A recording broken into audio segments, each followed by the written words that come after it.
guys sent in a story about a musketeer. Ooh. But he's got a twist. Okay. He's an artist. Interesting. Yeah, it's called Dart Galan. Okay. And it's set in 17th century Paris. I like it already. But How? it's not the Paris that we learned about in history class. What's different about it? Well, in this Paris, Cardinal Richelieu, Okay. you know, the one who advises the king, Yeah. he's decided that art is a threat Oh, wow. to his authority. Interesting. So he's clamping down on all creative expression. Oh, so any kind of art, music, writing. It's all gone. Wow, that's intense. And that's where our hero, Dart Galan, comes in. All right. I like the name. Yeah, he's not your typical musketeer, though. Oh. Well, yeah, he's a swordsman. Okay. But his real weapon of choice is his paintbrush. Oh, cool. So he He uses his art okay. to fight injustice. I like it. Yeah. It's like his very first encounter Okay. with this villain named Valmont. Uh-huh.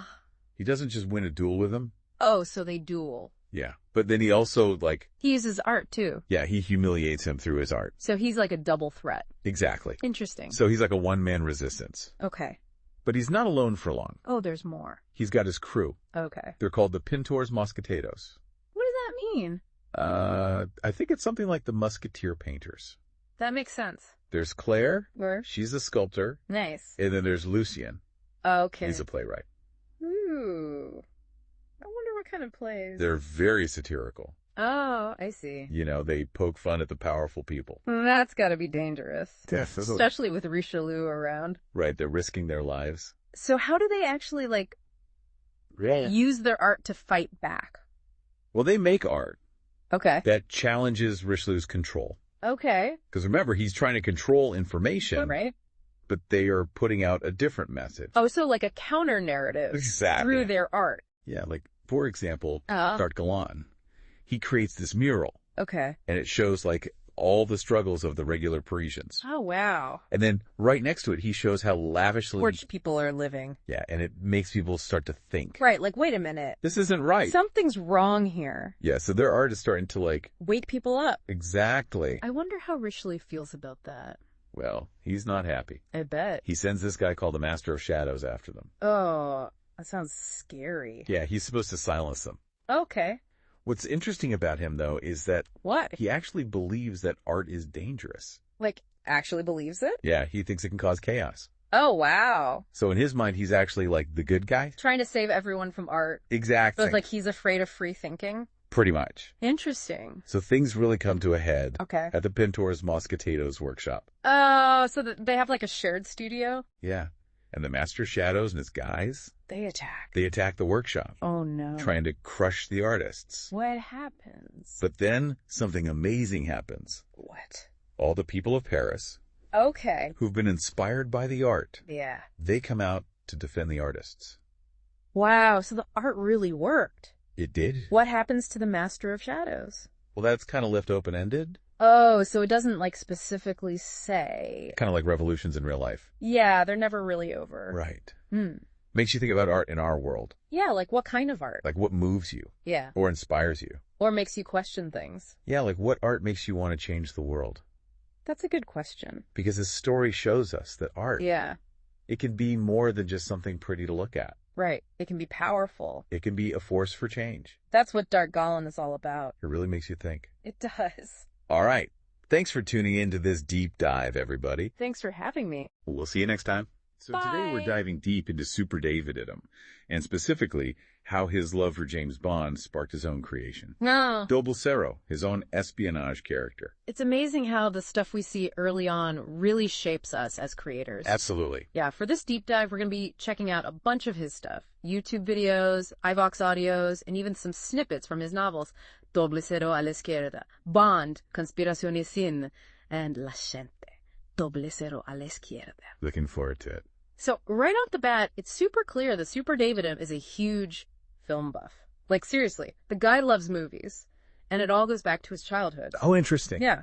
He talks about how his grandfather, a cinema usher, and his mom, who was a total film enthusiast, they basically surrounded him with movies from a young age. Wow, what an upbringing. I mean, talk about a foundation for a love of film. Right. It makes you wonder if they ever pictured him creating his own stories, did they realize they were nurturing this passion that would eventually lead him to become a storyteller himself? I mean, probably not, right? But it just goes to show how powerful those early influences can be. Totally. You don't just absorb the stories, you absorb the whole experience. The atmosphere, the emotions, sharing it with people. Exactly. And for Superdavitm, a huge part of that was James Bond.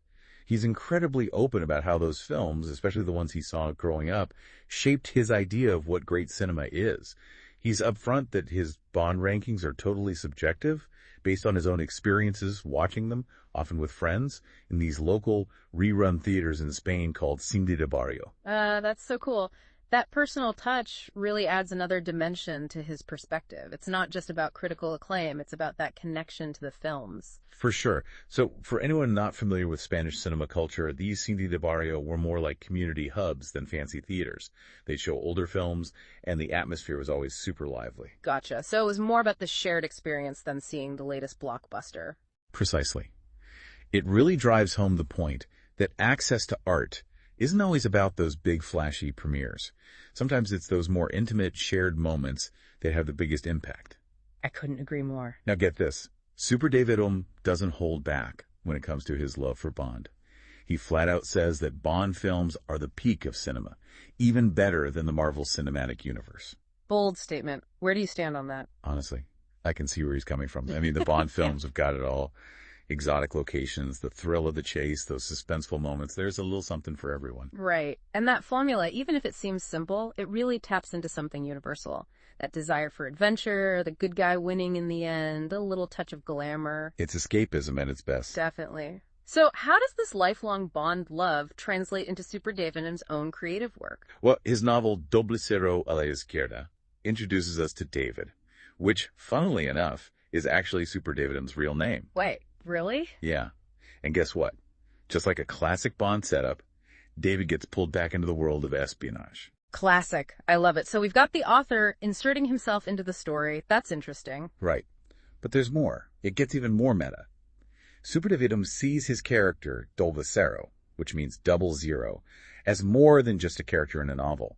He's actually hinted that Doble Cero might pop up in other stories, maybe even become a recurring character in this big, interconnected fictional universe he's working on. Whoa! So it's like he's building his own little multiverse, just like Marvel or Star Wars. That's ambitious. Exactly.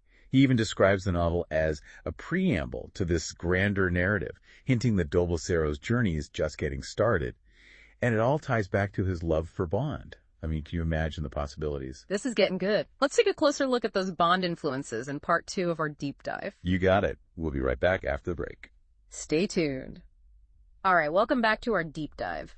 We're digging into Superdavitm, his love for James Bond, and how it all led to his own spy character, Doble Cero. Last time, we talked about how Superdavitm's childhood was basically a film lover's dream, thanks to his mom and grandfather, and of course how that led to his deep appreciation for Bond, James Bond. Yeah, absolutely. So let's get down to it. How do we actually see those Bond influences play out in Doble Cero's world? I mean, on the surface, they both have that spy action thing going on, but is Doble Cero just a Bond copycat? That's the big question, right? Like, how much is inspiration, how much is unique? Well, Superdavitm makes it clear he's a huge Bond fan, but he also wanted to create a character who, stands on his own. Makes sense. So where do we see that? Well, for starters, Doble Cero's adventures also take us all over Europe, just like Bond. He's in Madrid, Berlin, Geneva, even goes to Scotland, just like 007. Oh, nice. Following in those iconic footsteps. Totally. And the action's definitely there. Car chases, explosions, sneaking into top secret places. Yes. All that classic spy stuff. Classic. So what makes Doble Cero different? It's all about his personality. Superdavitm describes him as more grounded, less flashy than Bond. It's like Bond seems to love the thrill of it all, while Doble Cero is more weighed down by it, I guess. Interesting contrast. It's like a different side of the spy coin. Totally. Bond's always so charismatic, always in control. Doble Cero, though, he's wrestling with the consequences of his actions, the tough moral choices. There's a darkness to him we just don't see in Bond. Yeah, I see what you mean. It's a darker, grittier take on the whole spy thing. Right. Remember those scenes where Doble Cero is going deep undercover, exposing conspiracies? It's not just about stopping some evil villain. It's about confronting the really dark side of power, corruption, those big systemic issues. Yeah, definitely. It's like Double Sarah's fighting for something much bigger, something more morally gray. Exactly. And that struggle, that internal conflict, that's what makes him a more complex, maybe even more relatable character. He's not just a smooth operator who gets the girl. He's more human, more flawed. Yeah. He's a guy dealing with his past, the weight of his choices, the responsibility. So it makes you think, how did Superdavitm come up with this take? You know? Was he purposely trying to flip the Bond formula? Or is it more like reflecting his own view of the world? That's a really interesting question. Maybe it's a bit of both. I mean, he obviously wants Dobosero to be his own character, but it also could be his way of commenting on how espionage really works, you know? The tough choices, the moral gray areas. Absolutely. You know what else is cool? Superdavitm isn't afraid to bring in gadgets and tech into Dobosero's world. Concealed weapons, communication devices, hacking tools. It's like a modern TQ branch. Right. So the cool gadgets are there, but it's not just about being flashy. It's more about survival, about using tech to navigate a world where information is power. For sure. So we've got Dobosero, who's both familiar and totally different from Bond. He's dealing with these bigger, heavier themes. And his world feels way more real and complex than, like, the super glamorous world of 007. Yeah, definitely. And remember, this is just the beginning for Dobosero. Oh, right. Superdavitm has those grand plans for his whole multiverse. I mean, just imagine the possibilities. Exactly. I'm dying to find out what happens when Dobosero is thrown into this massive interdimensional conflict. It's going to be wild. Okay, so get ready, because in part 3, things are going to get cosmic. We'll be back after a quick break. Can't wait. And we're back. We've been talking about Superdavitm, his love for James Bond, and how it all comes together in his own character, Dobosero. Yeah, it's been a wild ride, from those classic Bond influences to Dobosero's more, grounded and gritty adventures. Totally. But now it's time to crank things up a notch, because Superdavitm isn't stopping at earthbound espionage. Oh no, he's going cosmic. That's right. We've got interdimensional conflicts, threats on a whole other scale. Remember those hints in Dobosero a la Izquierda and Reciente? We're talking about a whole multiverse here. Like, buckle up, folks. Things are about to get wild. Superdavitm is taking us to the rings of Saturn. We're not in Kansas anymore, Toto. And that's where it gets really exciting. It's not just about telling a bigger story. It's about expanding Dobosero's world, bringing in new characters, new problems to solve, and the scope. It's huge. Right. It's like we've already seen Dobosero wrestling with some tough moral choices in the world of espionage. Now imagine that, but ramped up to 1,000,000. The fate of, like, entire galaxies is on the line. That's what I love about the idea of a multiverse. It pushes everything to the extreme. How does a hero stay true to themselves when the stakes are that high? Can Dobosero keep that moral compass pointed north when the entire universe is going haywire? Right.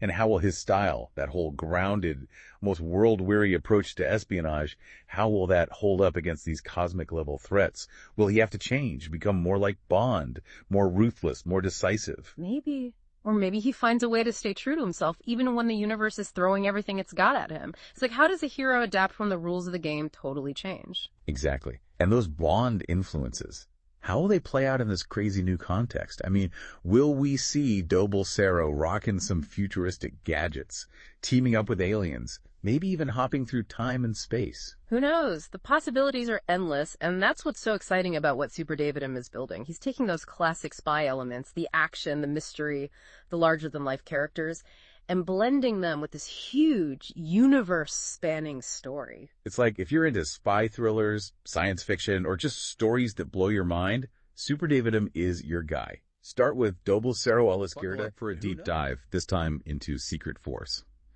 We've got this collection of documents about this fictional elite unit, and honestly, it's wild. It's like reading, I don't know, like a Tom Clancy novel got mixed up with, like, actual military files. It is really striking how much you can learn from fictional scenarios like this, though. If we break down how Secret Force operates, we can get a much better grasp of how messy modern warfare can be. Yeah, for sure. Okay, so let's get into it. The documents lay out a bunch of missions, starting with this crazy rescue operation in Ukraine. Right off the bat, we meet this team. You've got Delta Force, SAS, even a Spetsnaz operative, and get this, a Mossad operative. Talk about mixed bag of skills. You hit the nail on the head. It's like modern conflicts, they're not isolated anymore. This just goes to show how crucial it is to have countries working together, even when it comes to these super secretive missions, right? Exactly. So their first film, right, extracts some captured American soldiers from a bunker controlled by the Russians and the documents. Really stress how important secrecy is. Like, one wrong step and the whole thing could blow up. No kidding, the stakes are sky high. They're in this super unstable environment, and any mistake could cause some serious global fallout. Totally. So they split into two squads. Alpha team, they're on perimeter security, while Bravo team, they're the ones going into the bunker. Both teams have their own set of problems to solve, but they got to be in perfect sync to pull it off. So Alpha team, they use this tactic called a silent ambush. Basically, they take out enemy patrols, but do it so quietly nobody even knows what hit them. These guys got to be masters of stealth, camouflage, you name it. Close combat experts, too. Oh, there's this one detail that stuck with me about Ivanov, the Spetsnaz guy. He uses his knowledge of, like, the Ukrainian landscape to give his team a tactical edge. Shows how important it is to know the local turf, you know? Totally. Like, getting the nuances of the environment, the culture, how the enemy operates, that can make all the difference. Meanwhile, Bravo team's stuck inside this bunker, right? They got to navigate this crazy maze, avoid all the security traps, and stay completely silent while they try to find the hostages. The documents mention something called a tactical spiral formation. What is that exactly? Oh, that's a dynamic formation. Perfect for when you're fighting in close quarters, in like really tight spaces. They can see everything around them, cover all the angles, and adapt super quickly to anything that pops up. Kind of like a shield that's always shifting, 360 degrees of protection. Gotcha. The documents also say that Bravo team runs into some unexpected resistance inside the bunker. And this is where Hawkins, the Delta Force guy, really steps up. He's this close combat specialist, takes out the guards, quick and quiet, like a ghost. Hawkins' role there shows how vital it is to have these specialized skills, right? You need someone who can handle close quarters combat, but with pinpoint accuracy. Someone who can eliminate threats without jeopardizing the whole mission. For sure. But even the best guy can't do it all alone. When Bravo team's escape route gets messed up, Alpha team jumps in to create a distraction so they can get those hostages out safely. Textbook example of teamwork and communication in action. You've got both teams depending on each other, changing their plans on the fly to get the job done. This first mission really sets the tone for everything that follows. Right. The mission was a success, but it shows just how tricky and dangerous this kind of work can be.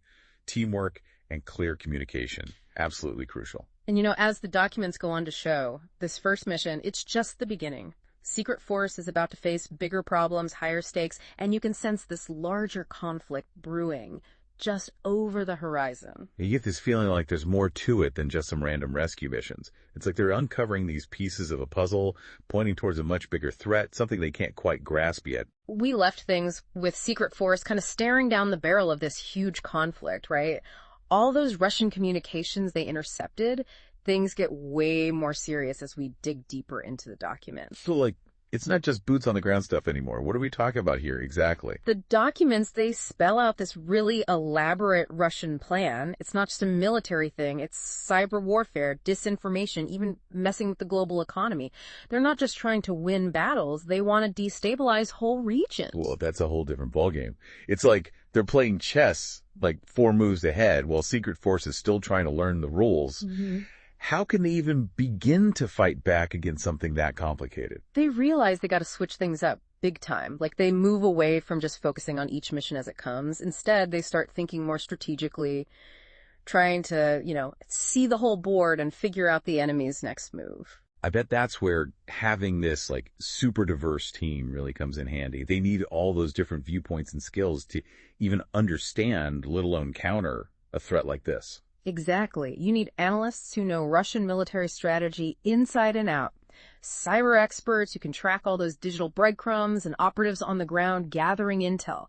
It becomes this massive global effort using a whole network of resources and its people. So it's not just about, guns blazing anymore. It's about intel, strategy, and basically outsmarting the enemy on a worldwide scale. The documents, they paint this picture of these late night briefings, maps, and intel reports everywhere, trying to decipher what the enemy is thinking and what they'll do next. This shift in focus, it really shows how much warfare has changed, right? It's not just about brute force. It's about information, tech, and outthinking your opponent. Yeah, and one thing I find fascinating is how the team itself changes under this pressure. They got to face their own biases, question everything they think they know, and lean on each other's strengths to navigate this whole new world, you know? They're not just soldiers anymore. They're analysts, strategists, even like diplomats in a way. Got to wear a lot of hats to stay one step ahead. And the documents, they even touch on the ethical dilemmas that come with all of this. They're operating in this gray area where right and wrong, it's not always so clear. Every decision they make has consequences. Some they intended, some they didn't. That brings up some tough questions. It's not just about completing the mission. It's about like the ripple effect of their actions and whether the methods they use are even justified. And that's what makes this fictional story so thought-provoking, right? It forces you to think about modern warfare, the tough choices you got to make, how there are rarely easy answers in this kind of work. So they're up against this multi-pronged threat. They're changing how they think about the fight. But what do they actually do to counter the Russian plan? Well, based on the documents, they launch this counteroffensive that's just as complex as the threat itself. Targeting infrastructure, disrupting communications, they even start using disinformation to create chaos among the enemy. Hold up, disinformation. Even for a fictional elite unit, that seems, I don't know, ethically questionable. It definitely raises questions about, like, is it ever okay to use tactics like that, even against someone you consider an enemy? It shows how in this world, truth and lies can be blurred on purpose and the consequences can be massive. It's interesting how these documents really get into that gray area, making you think about the moral dilemmas at the heart of this conflict. It's not just about winning, right? It's about how you win and what lines you're willing to cross to get there. Those are the kinds of questions Secret Force makes you think about, and they're important questions. Okay, so how well do these countermeasures work? Do they manage to throw a wrench in the Russian plan at all? The documents suggest they have some success, but it's not a clean win. Like, they buy some time, delay things a bit, but they can't completely shut it down. So a stalemate, then? Or is there another twist coming? Because I have a feeling this isn't over yet. You got that right. The documents reveal one last mission, and it's incredibly daring. Secret Force has to get inside this super secure facility deep in Russian territory, a facility that basically holds the key to the entire enemy counteroffensive. Okay, this is it, the end game. What's the target? What are they going after? The target is this advanced AI system, codenamed Cerberus. It's like the brains of the whole Russian operation, controlling their military, their cyber stuff, even those disinformation campaigns we talked about. So they're going up against an AI. That's a whole other level of crazy. How do you even plan to fight something like that? If they can take out Cerberus, they can basically cripple the entire enemy plan. But the mission, it's insane, almost suicidal. The facility's like a fortress, layers of security, high-tech surveillance, tons of guards. It's a suicide mission, but they're the only ones who have a shot. Last time, we left Secret Force about to take on this crazy mission to neutralize Cerberus, the AI running the whole Russian counteroffensive. And yeah, this is where the documents get seriously intense, like edge-of-your-seat stuff. You know what gets me? Just how bold this plan is. Breaking into a fortress deep inside enemy territory to take down a super advanced AI system, it takes guts and a whole lot of commitment. So how do they even approach something like this? The documents mention stealth, being super precise, and obviously Cohen with his hacking skills. The whole infiltration, it's like a textbook example of covert ops. Cohen shuts down those surveillance systems, creating these like blind spots for the team to use. Hawkins, he takes out the guards, clean and quiet, no trace. And Weiss, the sniper, she's got their backs, taking out threats from a distance. It's this perfectly coordinated dance of skill, you know? I can practically feel the tension building as they move through the facility. Like, they're in the lion's den now, one wrong step and it's over. Oh yeah, the documents, they describe it in detail, emphasizing how crucial timing is, how they gotta be in sync, and always think